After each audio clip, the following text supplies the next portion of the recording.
నేను మీ Ajay from వైకేటీవీ network.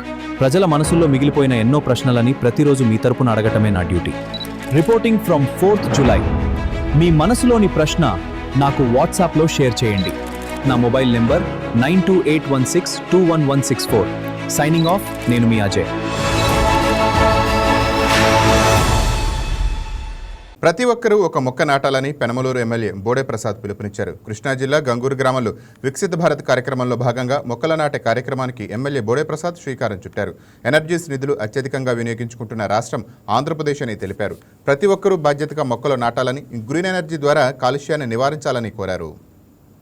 దేశవ్యాప్తంగా ప్రధానమంత్రి నరేంద్ర మోడీ గారు విబీజీ రామ్జీ లాంచ్ చేస్తూ ఉన్నారు. దీని ద్వారా దేశంలో ఉన్న పల్లెలన్నీ కూడా అభివృద్ధి వైపు అడుగు అయిపోతూ ఉన్నాయి. గతంలో ఎన్ఆర్జీఎస్ ద్వారా అత్యధిక నిధులు ఉపయోగించుకున్న రాష్ట్రం ఆంధ్రప్రదేశ్. ఇప్పుడు కూడా మరి కనీస వేతనం 300 రూపాయల పైన 5 రూపాయలు పెంచడం జరిగింది. అలాగే ఈ విబీజీ రామ్జీ ద్వారా టెక్నాలజీని గ్రామాలకు అనుసంధానం చేయటం, గ్రీన్ ఎనర్జీ ద్వారా పొల్యూషన్ని అరికట్టడం, అలాగే గ్రామాల్లో విరివిగా మొక్కలు నాటడం,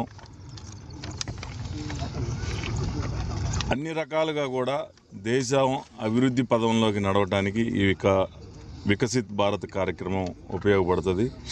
సోలార్ పవర్ విండ్ ఉపయోగించుకోవటం, అలాగే ఆ సోలార్ ద్వారా వచ్చిన పవర్ని మనం వాడే 2 వీలర్స్ కానీ లేకపోతే 4 వీలర్స్ కానీ ఛార్జింగ్కి, అంటే ఎక్కడా కూడా రూపాయి ఖర్చు లేకుండా గ్రీన్ ఎనర్జీ, సోలార్ ఎనర్జీ, అలాగే విండ్ ఎనర్జీని కూడా